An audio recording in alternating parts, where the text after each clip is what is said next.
Ko'pchilik erkaklar menga yozishadi, ayniqsa shaxsiyga. Doktor, birinchi aloqada hammasi yaxshi, lekin ikkinchi aloqa hech bo'lmaydi. Hech ikkinchisi bo'lmagan. Qachon uylangan bo'lsam, o'shandan beri bo'lmaydi degan holat. Ya'ni olat turmay qoladi ikkinchisiga, uxlab qoladi deyishadi. Bu jinsiy zaiflikmi? Bu vaziyatda sabab har doim ham jinsiy zaiflikka bog'liq bo'lmasligi mumkin. Bu sizni oilaviy sharoitingiz, ayol kishi bilan munosabatingiz, sizni aloqaga ruhiy tayyorligingiz, ishxonadagi muammolar, qanchalik siz aloqani xohlayotganligingizga ham bog'liq bo'ladi. Bugun sizga varikotseli va bu kasallikni erkak kuchiga qanaqa ta'sir qilishi, qanaqa zaiflik chaqirishi haqida ochiq tushuntirib beraman. Chunki O'rta Osiyodagi erkaklar orasida varikotseli faqat bu bepushtlikda, farzand bo'lmaganda operatsiya qilinadi degan tushuncha, xato tushuncha ko'p yuradi. Muammoni tushuntiraman. Qarang, varikotseli bu o'zi nima desangiz, bu qon tomirlarini, ya'ni moyakka boradigan, tuxumga boradigan venalarni normaga nisbatan kengayib ketishi va bu 2-3 darajaga yetgandagina asoratlar bera boshlaydi. Moyak hajmi kichkinlashadi, qon aylanish olat atrofida buziladi, olatlarga yoki moyaklarga kislorod bormaydi, sperma foizi birinchi sifat tushadi, keyin foizi tusha boshlaydi, ya'ni aktiv harakatlanadigan spermatozoidlar kamaya boshlaydi va albatta moyakda ishlab chiqariladigan testosteron kamaya boshlaydi, ishlab chiqarilishi kamayadi. Nimaga kamayyapti deb hamma testosteronni ko'taradigan ukollar, dorilar icha boshlaydi, lekin ko'tarilmaydi. Chunki moyakda qon aylanish buzilishi bor. Natijada erkak kishida nima bo'ladi? Tez charchab qoladi, ikkinchi aloqa kuchi yetmaydi, ertalabki uyg'onishda ertalabki ereksiyalar bir bor biri yo'q yoki umuman yo'qolib qoladi.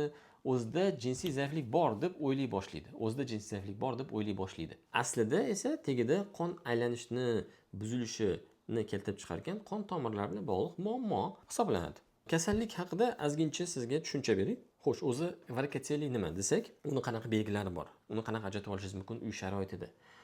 Bunaqa savollar har bitta erkak kishi berishi mumkin. Ya'ni bu xuddi oyoqlaringizdagi varikozga o'xshagan ilonsimon tomirlar ko'rinib turadi, qachonki sizni moyagingizni xaltasini juda ham keng yoki yupqa bo'lib ko'rinsagina tomirlar ko'rinishi mumkin. Agar moyak xaltasi kichkinaroq, semizlik bo'lsa, yog' qavati qamroq bo'lsa, bu tomirlar ko'rinmasligi ham mumkin. Varikotselini kitobdagi belgilari bu tuxum sohangizda, ya'ni moyak sohangizda og'irlik, tortishish doim emas, 1 kun, 2 kun, 3 kunda bitta, bir haftada bir marta bo'lishi mumkin. Og'ir ko'targaningizda, urug' chiqarmaganingizda bo'lib qolishi mumkin. Yoki uzoq turganingizda, misol uchun jismoniy zo'riqqaningizda bu og'riq paydo bo'ladi. Yoki moyaklarni kichkinlashganini his qilasiz. Avval kattaroq edi, endi kichkinaroq, bu yoshingizga nisbatan. Buni faqat ko'rik vaqtda ham ko'rish mumkin. O'zingiz qo'lingiz bilan siqib ushlab ko'rishingiz ham mumkin. Shunda bilasiz buni kichayganini va yana bir narsa, jinsiy hayotingiz bo'lsa, jinsiy faoliyatingiz pasayayotganini his qilasiz. Aniq tashxisni nima qo'yib beradi desangiz, bu Uzi Doppler. Yaxshi Uzi Doppler buni tomirlarni qanchalik darajada kengayganini va hajmini, moyaklarning hajmini ko'rsatib beradi.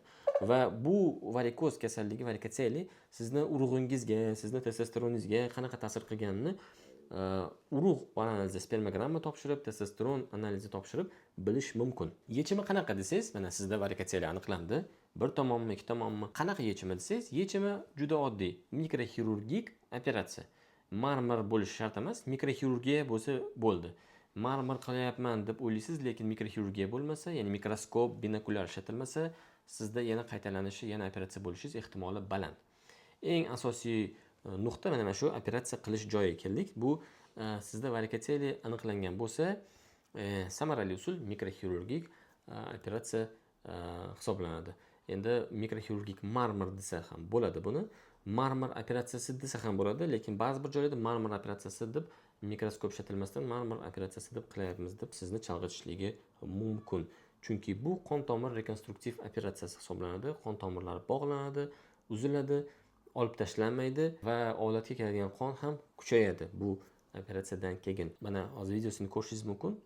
Bu qo'rqinchli emas, bu juda sodda, oson, tez bo'ladigan va reabilitatsiya, tiklanish davri qisqa, tez natija oladigan operatsiya hisoblanadi. Butun dunyoda bu meditsinada oltin standart hisoblanadi. Mikroskopik mikroxirurgik marmar operatsiyasi. Marmar demasa ham bo'ladi, buni mikroxirurgik desa bo'ldi. Sog'lom qon tomirlar saqlanib qolinadi, mikroskopik tomirlar saqlanib qolinadi, kengaygan tomirlar bog'lab uziladi. Muammo faqat venalar bo'lgani uchun venalar bog'lanadi, boshqa bog'lanishi mumkin bo'lmagan limfa tomirlari, arteriya tomirlariga tegilmaydi. Shuning uchun asorat umuman bo'lmaydi. Moyaklar shishmaydi.